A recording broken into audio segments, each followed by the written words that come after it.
The Three Little Pigs.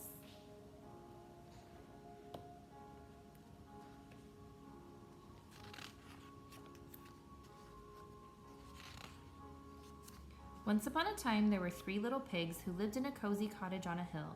They loved to eat all the delicious food their mother made them every day. They ate so much that it wasn't long before the 3 little pigs had grown so big that there was no room for them in their cozy cottage anymore. "I'm sorry," said their mother one morning, "but it's time you made your own way in the world."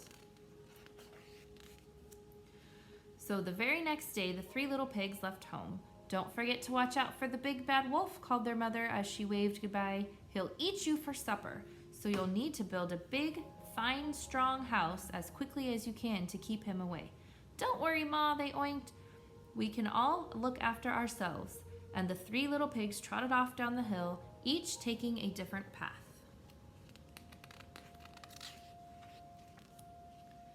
It wasn't long before the first little pig met the farmer, pulling a cart filled with straw. "Please, may I buy some straw to build a house?" asked the little pig. "Of course," replied the farmer, "but a straw house won't be very strong." But the little pig didn't listen. Soon he was busy stacking the bundles of straw for his new house. In no time at all, the house of straw was finished, and the little pig went for a nap. He had just shut his eyes when there was a knock at the door.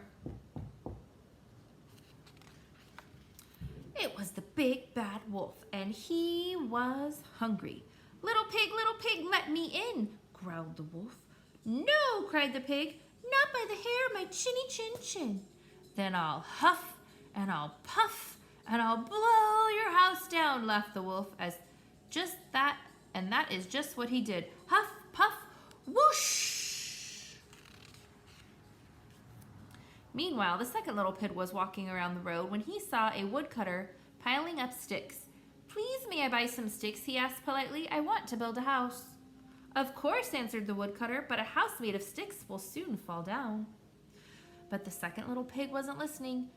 He was much too busy planning his new stick home. Soon the house was finished, and the little pig had just sat down to rest when there was a knock at the door. It was the big bad wolf. He was even hungrier now.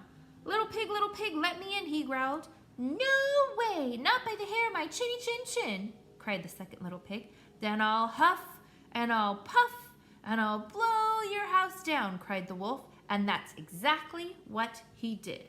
Huff, puff, whoosh!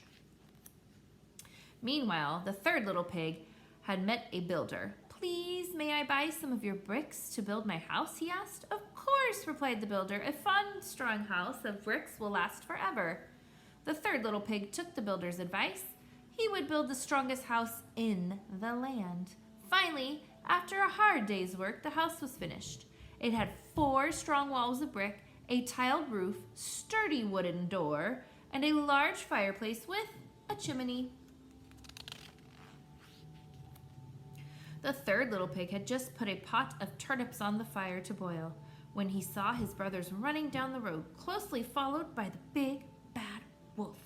"Quick!" cried the third little pig. "Hide in here!" The wolf, who was very hungry by now, banged on the sturdy front door. Little pigs, let me in," he growled, his tummy rumbling very loud with hunger. "No way, not by the hairs of our chinny chin chins," cried the 3 little pigs. "Then I'll huff, and I'll puff, and I'll blow your house down," laughed the wolf. So he huffed, and he puffed, and he puffed, and he huffed, but the brick house stood firm. The wolf was furious. He climbed up onto the roof and shouted down the chimney, "If I can't blow your house down, I'll come down the chimney and gobble you all up."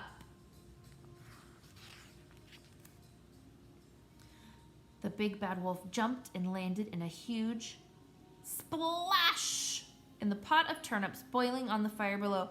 Yow! He leaped with a scream and ran out of the house, never to be seen again. And the 3 little pigs lived happily ever after in a house made of bricks. The end.